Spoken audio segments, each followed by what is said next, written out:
जहां पर hand grenade मिलने से हड़कंप मच गया है। मौके पर बॉम्ब डिस्पोजल स्क्वाड पहुंचा है और बम को डिफ्यूज कर जांच के लिए भेजा गया। तो बता दें, द्वारिकापुरी के आईटीसी मैदान में ये बम मिला है और मामले की जांच में पुलिस की टीम इस वक्त जुटी हुई है।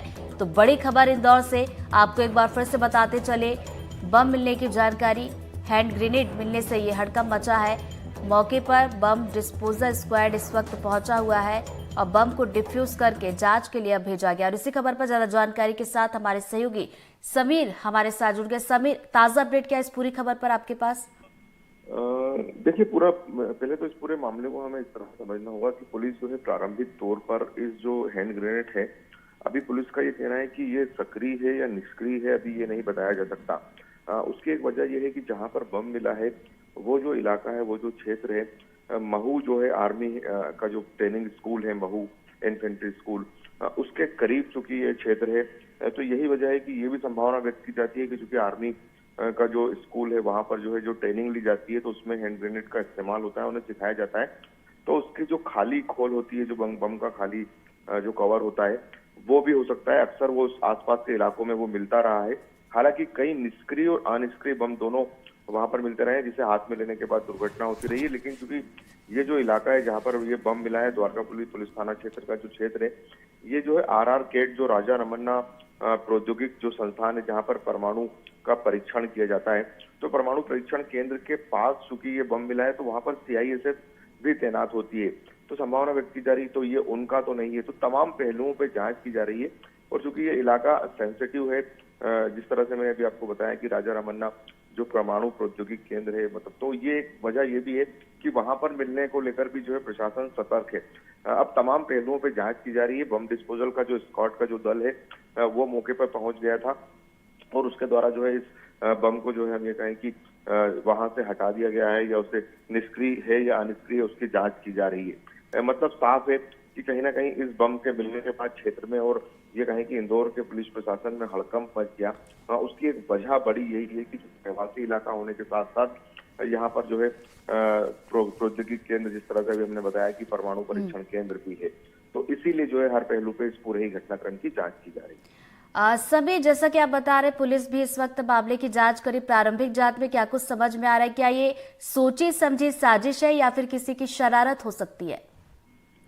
बिल्कुल, जिस तरह से मैंने अभी आपको बताया था कि ये पूरा की पूरा जो कि मामला जो है, यहाँ पर जो हमारा जो महू आर्मी क्षेत्र है इंदौर, और जिस इलाके में ये जो बम पाया गया है, द्वारकापुरी पुलिस थाना क्षेत्र, वहां से करीब है। और अक्सर ये होता है कि जो कबाड़ी होते हैं, या जो हम ये कहें कि लोहे लंगड़ का जो व्यापार करते हैं, कई बार इस तरह के बम जो है वहां से जो है खाली इसके जो खोल होते हैं वो उठाकर जो है ये कहें कि कबाड़ियों तक पहुंच जाते हैं। और कई बार जिस तरह से आपने एक बात और कही कि ये शरारत भी हो सकती है, तो उस पहलू पे भी जांच की जा रही है कि जो है प्रशासन को परेशान करने का मकसद भी हो सकता है, क्योंकि ये इलाका जो है, ये जो क्षेत्र है, जिस तरह से हमें पता है कि ये RR कैट जो परमाणु प्रौद्योगिक क्षेत्र है, तो वहां पर फेंक दिया गया हो। चूंकि बम तो जिसकी देखने पर प्रारंभिक तौर पर तो यही लग रहा है कि जो है आर्मी में जो यूज होता है, इंडियन आर्मी की जो स्कूल है यहाँ पर, महू इन्फेंट्री स्कूल, वही नजर आ रहा है। और चूंकि इसका जो ऊपर का जो कवर खोल होता है, जिससे खोलने के बाद इसे फेंका जाता है, तो वो भी निकला हुआ है।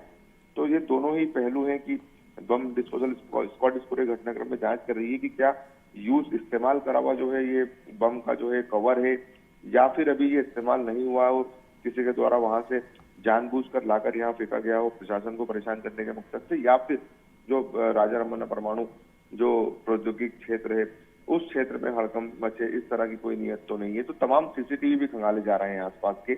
और जो एडिशनल DCP हैं अभिनव विश्वकर्मा, उनसे भी हमारी बात हुई इस पूरे घटनाक्रम में, तो उन्होंने भी कहा कि इस पहलू की भी जांच की जा रही है कि जानबूझकर तो नहीं फेंका, या फिर कोई कबाड़े वाले या कोई बच्चा तो नहीं उठा के ले आया। तमाम पहलू हैं। अगर जिस तरह से मैंने अभी आपको थोड़ी देर पहले बताया कि कई बार हादसे भी हो चुके हैं महू के आसपास के जो गाँव है, जो ग्रामीण क्षेत्र है, वहां पर जब भी इस तरह का जो है बम उठाकर लोग ले आते हैं, और उनका मकसद यही होता है, या तो कोई खेलने के उद्देश्य से ले आता है, या कोई कबाड़ी को बेचने के उद्देश्य से। तो उस दौरान भी जो है कई बार बम का जो है खोल निकला होता है, या नहीं कहें कि बम निष्क्रिय नहीं होता है और वो हादसा हो जाता है, और कई बार चोट भी लग जाती है। तो चलिए जांच इसमें की जा रही है, नजरें आप बनाए रखिएगा, आगे भी अपडेट लेंगे। समीर, फिलहाल बहुत बहुत शुक्रिया आपका तमाम जानकारी के लिए। तो देखिए इस मामले पर पुलिस की तरफ से क्या कुछ कहा गया है वो भी आपको सुनवाते हैं। सूचना मिली थी हमको स्थानीय लोगों के माध्यम से कि आईटीसी टर्फ के पीछे जो ग्राउंड है वहाँ पर एक ग्रेनेड जैसा